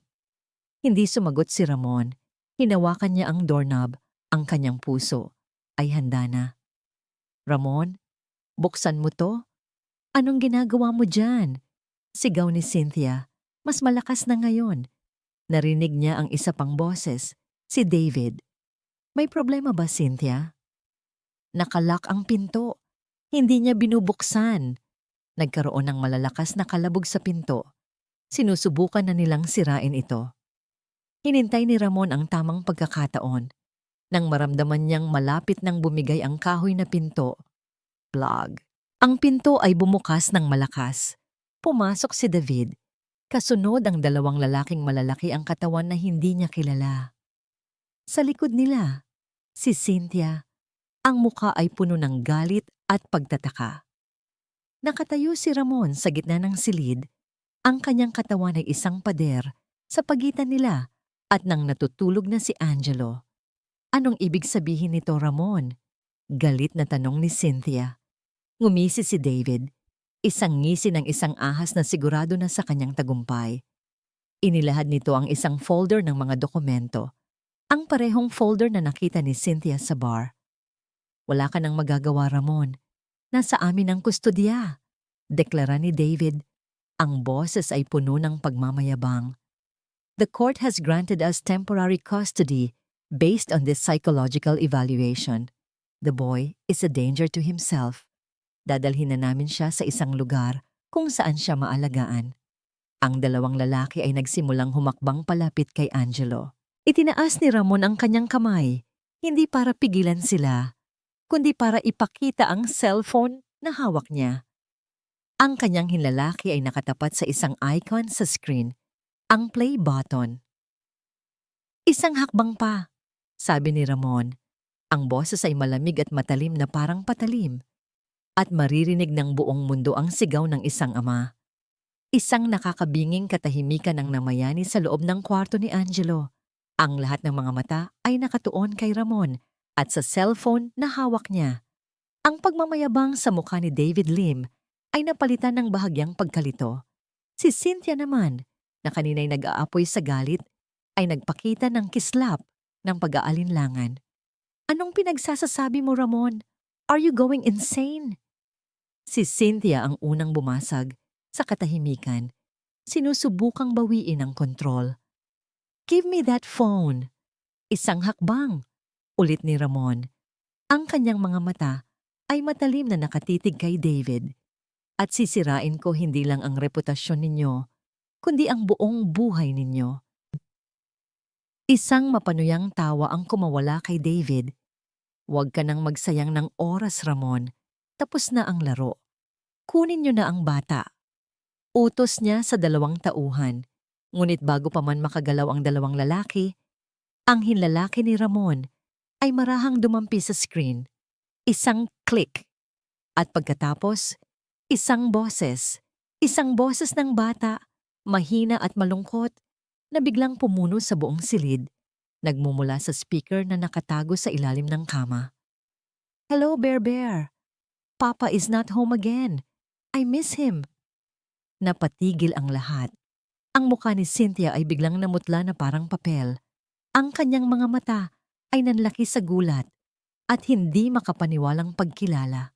Ang boses na yon, ang mga salitang yon. Ano to?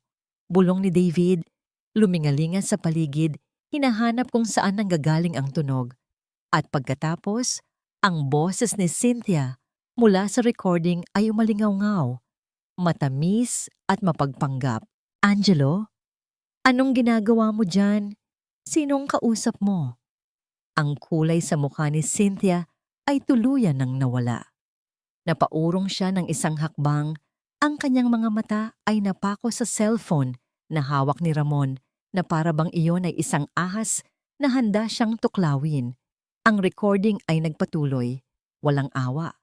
Ang bawat salita ng pangiinsulto, ang bawat sigaw, ang bawat pagbabanta ay sunod-sunod na inilantad. Ang perpektong imahe ni Cynthia ay dinudurog sa bawat segundo. Inihahayag ang tunay nitong anyo sa harap ng lahat. Parehas kayo ng nanay mong sakitin, walang silbi. Manang-mana ka talaga sa kanya. Isang pabigat. Patayin mo yan. Patayin mo yan ngayon din. Sigaw ni Cynthia. Ang kanyang boses ay hindi na matamis, kundi matinis at puno ng desperasyon. Ngunit hindi gumalaw si Ramon. Hinayaan niyang magpatuloy ang paglilitis. Sunod na umalingaw-ngaw ang pag-uusap nila sa telepono, ang plano nilang pag-agaw sa kayamanan, ang kanilang pagtataksil, at pagkatapos, ang boses ni David Lim ay pumasok, malinaw, at hindi maikakaila. Hayaan mo na ang bata, Cynthia. Malapit na nating makuha ang lahat. Kung si Cynthia ay namutla, si David Lim naman ay tila naging bato. Ang kanyang postura ay nanigas. Ang kanyang mga kamay ay naikuyom sa kanyang tagiliran. Ang kanyang maskara, bilang isang kagalang-galang na abogado, ay nalulusaw na parang kandila. Iito. Iito ay hindi totoo. Gawa-gawa lang yan, edited yan. Sigaw ni David, ang kanyang boses ay nagpapakita ng unang senyales ng panik. Ngunit ang pinakamatinding dagok ay hindi pa dumarating. Ang huling bahagi ng pag-uusap, ang pangungumpisal, kung paano ko pinadali ang pagkawala ng una, ganoon din kadali alisin ang pangalawa. Ang boses ni Cynthia, pinalitan ko ang mga orihinal na gamot ng mga mumurahing local version. Unti-unti ko siyang pinapatay sa mismong harapan mo. Sa sandaling iyon, hindi na katahimikan ang namayani, kundi isang kolektibong singhap ng pagkagulat. Ngunit hindi ito galing sa kanila. Mula sa pintuan sa likod nila, na kanina'y nakasara, lumitaw ang anino ng mga tao. Pumasok si Mr. Santos kasama ang kanyang mga tauhan. Ang kanilang mga mukha ay seryoso at walang emosyon. At sa likod nila, basang-basa ng luha ang mga mata, ay si Manang Lorna. Narinig nila. Narinig nila ang lahat. Game over, sabi ni Ramon. Ang kanyang boses ay malamig na parang bakal. Nang makita ang mga security, ang dalawang tauhan ni David ay agad na nagtaas ng kamay. Ngunit si Cynthia, sa gitna ng kanyang pagkasukol, ay tila nawala sa sarili. Ang kanyang mga mata ay nag-aapoy sa galit at kabiguan. Isang hayop na na-corner, kasalanan mo to. Sigaw niya hindi kay Ramon, kundi kay Angelo na mahimbing pa ring natutulog. Kung hindi ka lang ipinanganak, kung hindi ka lang naging pabigat. Sa isang mabilis at desperadong kilos, dinampot niya ang isang mabigat na porselanang florera mula sa isang maliit na mesa sa tabi niya. Sa lakas ng isang baliw, inihagis niya ito. Hindi kay Ramon, hindi kay David, kundi sa direksyon ng kama, sa direksyon ng walang malay na si Angelo. Angelo? Dalawang sigaw ang sabay na umalingaw-ngaw. Ang kay Ramon at ang kay Manang Lorna. Mabilis pa sa isang kisap mata, si Manang Lorna ay tumakbo at yumakap sa natutulog na bata. Ginawang panangga ang sariling likod. Ngunit hindi na kailangan. Isang anino ang dumaan sa kanyang harapan. Si Ramon. Sinalubong niya ang paparating na florera. Blam! Ang tunog ng porselanang nababasag ay pumuno sa silid. Ang florera ay nagkapira-piraso nang tumama ito sa balikat ni Ramon. Naramdaman niya ang isang matinding kirot, ngunit hindi niya ito ininda. Dugo ang dumaloy sa kanyang braso, ngunit hindi niya ito pinansin. Ang kanyang mga mata ay nanatiling nakatitig kay Cynthia, puno ng isang uri ng galit na mas malalim pa sa karagatan. Hinawakan ng mga tauhan ni Santos ang mga braso ni Cynthia at David. Wala na silang kawala. Si Cynthia ay nagpupumiglas, sumisigaw ng mga walang kwentang pagbabanta at sumpa. Si David Lim naman ay tuluyan ng bumagsak. Ang dating mayabang na abogado ay nakatayo na lang doon. Blanko ang mga mata. Talunan. Ang paglilitis sa sariling pamamahay ay tapos na. Ang hatol ay naibigay na. Ang mga sumunod na oras ay isang malabong pagkakasunod-sunod ng mga pangyayari para kay Ramon. Dumating ang mga pulis, kinuha ang voice recorder bilang ebidensya at dinala ang tatlong salarin, sina Cynthia, David at ang driver ng van. Ang mansyon, na kanina'y isang battleground, ay biglang napuno ng mga kumikislap na ilaw at mga taong nagsisiyayasat. Ngunit si Ramon ay walang pakialam sa kanila. Ang kanyang buong mundo ay nakasentro lamang sa isang maliit na kama kung saan ang kanyang anak ay nagsisimula ng magising. "Pip, Papa!" Ang boses ni Angelo ay mahina at puno ng pagkalito. Ang epekto ng pampatulog ay unti-unti nang nawawala. Minulat niya ang kanyang mga mata at ang una niyang nakita ay ang mga pulis, ang mga basag na piraso ng florera sa sahig at ang kanyang ama na may benda na ngayon sa braso at may bahid ng dugo sa damit. Isang kislap ng takot ang muling gumuhit sa mukha ng bata. Instinctive na paurong ito palayo. Ang kilos na yon ay mas masakit pa kaysa sa sugat sa braso ni Ramon. Dahan-dahan siyang umupo sa gilid ng kama. Itinataas ang kanyang mga kamay na parabang nagpapakita sa isang mailap na hayop na hindi siya mananakit. "Shh, anak. It's okay. Papa's here," sabi niya sa pinakamalumanay na boses na kaya niya. "Wala nang mananakit sa'yo. Tapos na. Ligtas ka na." Tinitigan siya ni Angelo. Ang mga mata nito ay puno ng mga tanong na hindi nito kayang bigkasin. Lumingalinga ito, hinahanap ang isang pamilyar na banta. Si Tita Cynthia po?" "Wala na siya, anak," sagot ni Ramon. Ang bawat salita ay may bigat. Hindi na siya babalik. Sa tabi nila, si Manang Lorna, na hindi umalis mula pa kanina, ay marahang hinaplos ang buhok ng bata. "Nandito na kami, Angelo. Hindi ka na namin iiwan." Ang mga sumunod na araw ay isang pagsubok ng pasensya at pagmamahal. Ang mansyon ay naging sobrang tahimik.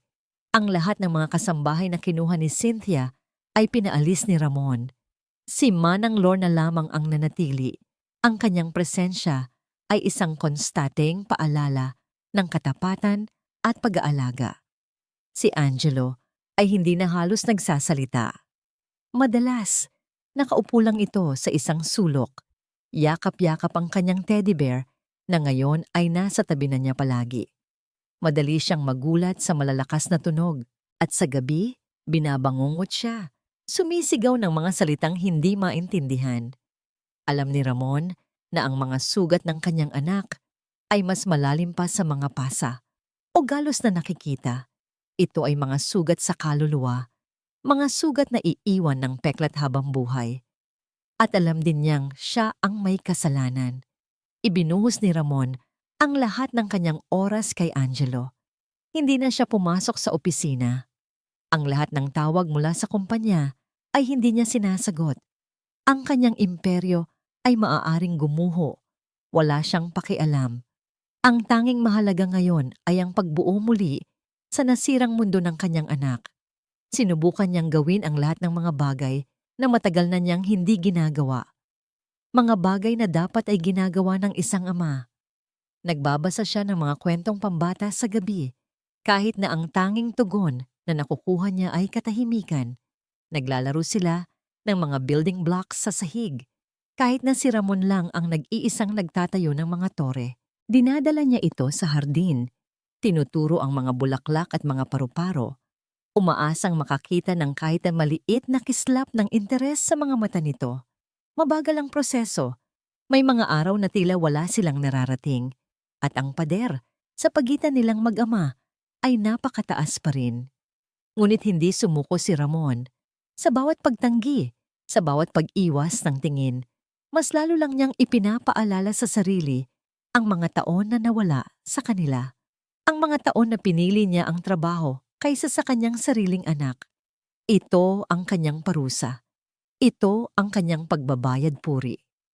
Isang gabi, halos 2 linggo na ang nakalipas mula sa gabing iyon, nagising si Ramon sa isang mahinang tunog. Nasanay na siyang matulog sa sahig ng kwarto ni Angelo, sa isang kutsyon sa tabi ng kama nito, para lang masigurong hindi ito nag-iisa. Narinig niya ang mahinang paghikbi. Nakita niya si Angelo na nakaupo sa kama. Yakap ang mga tuhod nito. Ang mga balikat ay nanginginig sa tahimik na pag-iyak. Dahan-dahang lumapit si Ramon at umupo sa tabi nito. Hindi siya nagsalita. Hinintay lang niya. "Papa," bulong ng bata sa gitna ng kanyang mga hikbi. "Bad dream po ulit." "It's okay, anak. It was just a dream," sabi ni Ramon. Marahang hinahaplos ang likod nito. Hindi yon totoo. Nandito si Papa. Sa halip na umiwas, isang bagay na hindi inaasahan ni Ramon ang nangyari. Gumalaw si Angelo. Dahan-dahan itong sumandal sa kanya, isinubsob ang mukha sa kanyang dibdib, at doon ipinagpatuloy ang kanyang pag-iyak. Isang iyak na malakas na ngayon, puno ng lahat ng sakit at takot na matagal na nitong kinimkim. Niyakap ni Ramon ang kanyang anak ng mahigpit. Isang yakap na puno ng pagsisisi, ng pangako, at ng walang hanggang pagmamahal. Sa sandaling iyon, habang hawak ang nanginginig na katawan ng kanyang anak, naramdaman ni Ramon ang mga luhang bumabasa sa kanyang damit. At sa kauna-unahang pagkakataon, mula nang mangyari ang lahat, umiyak din siya. Tahimik, mainit. Ang mga luha ng isang amang sa wakas ay natagpuan muli ang daan pauwi. Ito ang simula. Ang tunay na simula ng kanilang paghilom. Kinabukasan, habang nag-aalmusal sila, isang almusal na may kasama ng kaunting nangiti mula kay Angelo. Isang tawag ang natanggap ni Ramon. Ito ay mula sa bago niyang abogado. "Good morning, Mr. De Villa," sabi ng abogado. "I have good news. The legal proceedings are finalized. All the assets that were fraudulently being transferred by Attorney Lim have been frozen and successfully recovered. Nasa inyo na pong muli ang kontrol ng lahat." Tumingin si Ramon kay Angelo na ngayon ay sinusubukang subuan ng pancake ang kanyang teddy bear. Isang maliit na ngiti ang sumilay sa labi ni Ramon. Ang pera, ang mga ari-arian, ang mga ito ay hindi na kasing halaga ng dati. "Sir?" tanong ng abogado sa kabilang linya. Napansin marahil ang kanyang pananahimik. "Sir, nandyan pa po ba kayo?" "Yes, I'm here," sagot ni Ramon. Ang kanyang boses ay kalmado at puno ng isang bagong klase ng kapangyarihan. "Thank you for the update." "You're welcome, sir. Kung gayon, ano po ang plano ninyong gawin sa lahat ng perang ito?" tanong ng abogado. Napatingin muli si Ramon sa kanyang anak. Ang kayamanan na muntik nang sumira sa kanila. Ang parehong kayamanan na pinagplanuhan nina Cynthia at David na angkinin. Isang ideya, isang plano, isang paraan para gawing simbolo ng pag-asa ang kanilang pinakamasakit na bangungot. Alam na niya kung ano ang gagawin. Lumipas ang 6 na buwan. Ang dating malamig at malungkot na mansyon ng mga De Villa ay nagkaroon na ng buhay. Ang mga bintana ay palaging bukas, hinahayaang pumasok ang sinag ng araw at ang sariwang hangin. Ang hardin, na dati napapabayaan, ay puno na ngayon ng mga bagong tanim na bulaklak. At ang pinakamahalaga sa lahat, ang katahimikan ay napalitan na ng tunog ng halakhak. "Mas mabilis, Papa! Mas mabilis!" Ang tawa ni Angelo ay parang musika sa pandinig ni Ramon habang marahan niyang tinutulak ang swing na nakasabit sa isang malaking puno ng mangga. Ang mga pisngi ng bata ay mamula-mula na dahil sa sikat ng araw at ang kanyang mga mata na dati puno ng takot ay kumikinang na ngayon sa saya. "Okay? Okay, Captain. Here comes the airplane!" Biro ni Ramon, itinulak ng mas malakas ang duyan na nagdulot ng mas malakas pang halakhak mula sa kanyang anak. Bumitaw si Angelo sa duyan at tumakbo sa malawak na damuhan, hinahabol ang isang paru-paro. Pinanood siya ni Ramon at isang ngiti ang sumilay sa kanyang labi, isang tunay, payapang ngiti na matagal nang hindi niya naramdaman. Ang mga peklat sa puso ni Angelo ay naroon pa rin. May mga gabi pa ring binabangungot ito. May mga pagkakataong natatakot pa rin ito sa mga hindi kilalang tao. Ngunit ang paghilom ay malinaw na. Araw-araw, unti-unti nilang binubuo muli ang kanilang nasirang mundo, piraso sa piraso. Sa araw na yon, may kakaibang mangyayari sa kanilang hardin. May mga tent na nakatayo, mga upuan na nakaayos, at isang maliit na entablado. Maya-maya pa, dumating ang mga miyembro ng media, bit-bit ang kanilang mga kamera at mikropono. Hindi ito isang anunsyo tungkol sa negosyo. Matagal nang tinalikuran ni Ramon ang araw-araw na pamamahala sa kanyang kumpanya. Ito ay isang bagay na mas personal, isang bagay na mas mahalaga. Nang handa na ang lahat, lumabas si Ramon. Hawak ang kamay ni Angelo. Hindi siya nakasuot ng mamahaling suit. kundi isang simpleng puting polo at slacks lamang. Ang kanyang anyo ay hindi na ang anyo ng isang bilyonaryong CEO na kinatatakutan ng lahat. Ang anyo niya ngayon ay ang anyo ng isang ama. Umupo si Angelo sa unang hilera, sa tabi ni Manang Lorna, na ngayon ay permanenteng bahagi na ng kanilang pamilya. Ngumiti si Angelo at kumaway sa kanyang ama. Kumuway pabalik si Ramon bago humarap sa mga reporter. Magandang hapon po sa inyong lahat. Panimula niya ang kanyang boses ay kalmado at matatag. Salamat sa inyong pagdalo. Wala po akong ibebentang produkto ngayon. Wala rin po akong ibabalitang bagong business venture. Nandito po ako sa harapan ninyo hindi bilang si Ramon de Villa, ang businessman, kundi bilang si Ramon de Villa, isang ama. Isang katahimikan ang bumalot sa mga manunood. Sa loob ng maraming taon, pagpapatuloy niya, ang kanyang mga mata ay tila nakatingin sa malayo. Inakala ko na ang tagumpay ay nasusukat sa laki ng iyong kumpanya, sa dami ng pera sa iyong bangko. Naging abala ako sa pag-akyat sa isang hagdanan na akala ko'y patungo sa langit. Ngunit sa aking pagiging abala, hindi ko namalayan na ang pinakamahalaga kong yaman ay unti-unti nang nawawala sa akin. Ang kanyang tingin ay bumaling kay Angelo. Inaamin ko po sa inyong lahat, nagkamali ako. Isang pagkakamaling halos ikawasak ng buhay ng aking anak. Natutunan ko, sa pinakamasakit na paraan, na ang pinakamahalagang regalo na maibibigay ng isang magulang sa kanyang anak ay hindi laruan, hindi pera, at lalong hindi isang malaking mansyon. Ang pinakamahalaga sa lahat ay ang ating presensya, ang ating oras, ang ating pagmamahal. May mga reporter na nagsimulang mamasa ang mga mata. Ang kasamaan ay naganap sa loob ng aking pamamahay, sabi niya. Ang kanyang boses ay hindi nanginginig, kundi puno ng determinasyon. At ang kayamanan na pinag-ugatan ng kasamaang yon ay hindi ko na maaaring angkinin bilang akin lamang. Ito ay nabahiran na ng luha at sakit. Ngunit naniniwala ako na ang isang bagay na nagsimula sa dilim ay maaaring maging isang sulo ng liwanag. Huminga siya ng malalim. Inihahanda ang sarili para sa kanyang huling pahayag.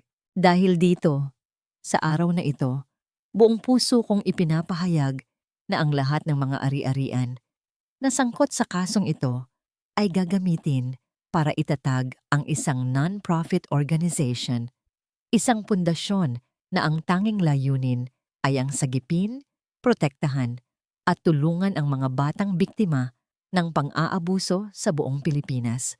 Mula sa aming sakit, sana ay may pag-asang mamukadkad. Itinaas niya ang kanyang kamay at itinuro ang kanyang anak na ngayon ay nakangiting nakatingin sa kanya. Ang pundasyong ito ay ipapangalan ko sa aking inspirasyon, sa aking bayani, sa aking anak. Ito ang magiging pundasyon ni Angelo. Isang masigabong palakpakan ang umalingaw-ngaw sa buong hardin. Nang matapos ang lahat, nang makaalis na ang mga tao, at ang tanging natira na lamang ay ang ginintuang sinag ng papalubog na araw, umupo si Ramon sa damuhan. Lumapit si Angelo at umupo sa kanyang kandungan. Isinandal ang ulo sa kanyang dibdib. Magkasama nilang pinanood ang paglubog ng araw, ang langit na nagkulay kahel at lila. Ang hangin ay payapa, ang mundo ay tahimik. Sa gitna ng katahimikan, narinig ni Ramon ang isang maliit na bulong. Isang bulong na naglalaman ng lahat ng salitang matagal na niyang inaasam na marinig. Isang bulong na bumuo sa bawat basag na piraso ng kanyang puso. Niyakap siya ni Angelo ng mahigpit at sinabi ang mga salitang nagmarka sa katapusan ng kanilang madilim na kabanata at sa simula ng kanilang walang hanggang umaga. Papa, mahal na mahal po kita. Huwag mo na po akong iiwan ulit. Sa huli, ang kwento ni Ramon ay isang masakit, ngunit mahalagang paalala tungkol sa responsibilidad at paggising ng konsensya. Ang kanyang tagumpay sa negosyo ay halos naging kapalit ng kanyang pagiging ama. At dahil sa kapabayaan, muntik nang masira ang buhay ng sarili niyang anak. Ngunit nang mabunyag ang madilim na sabuatan ni na Cynthia at ng traidor na abogado, kasabay ng katotohanan sa likod ng pagkamatay ng unang asawa, huli man ay nagising si Ramon. Pinili niyang talikuran ang huwad na karangyaan at harapin ang kasalanan ng nakaraan. Sa pagprotekta sa kanyang anak at sa pagtatatag ng isang pundasyon para sa mga batang inaabuso, ipinakita niya na ang tunay na pagtubos ay hindi nasusukat sa pera, kundi sa tapang na itama ang mali. Sa kwentong ito, malinaw na ang kasamaan ay may hangganan at ang mga pusong handang magsisi at magmahal ay may pag-asang mabigyan ng panibagong simula. Ikaw, naniniwala ka ba na ang isang tao ay karapat-dapat sa ikalawang pagkakataon kapag tunay ang pagsisisi? Bilang magulang o anak, ano ang pinakamahalagang aral na nakuha mo sa kwento ni Ramon? Bago tayo magtapos, gusto ko kayong kamustahin. Kumusta kayo ngayon? Sana ay ligtas kayo at nasa mabuting kalagayan. Kung may pinagdaraanan kayo, tandaan ninyong hindi kayo nag-iisa. Ibahagi ninyo ang inyong saloobin sa comments. Lagi akong narito, nakikinig, at nagpapasalamat sa inyong tiwala.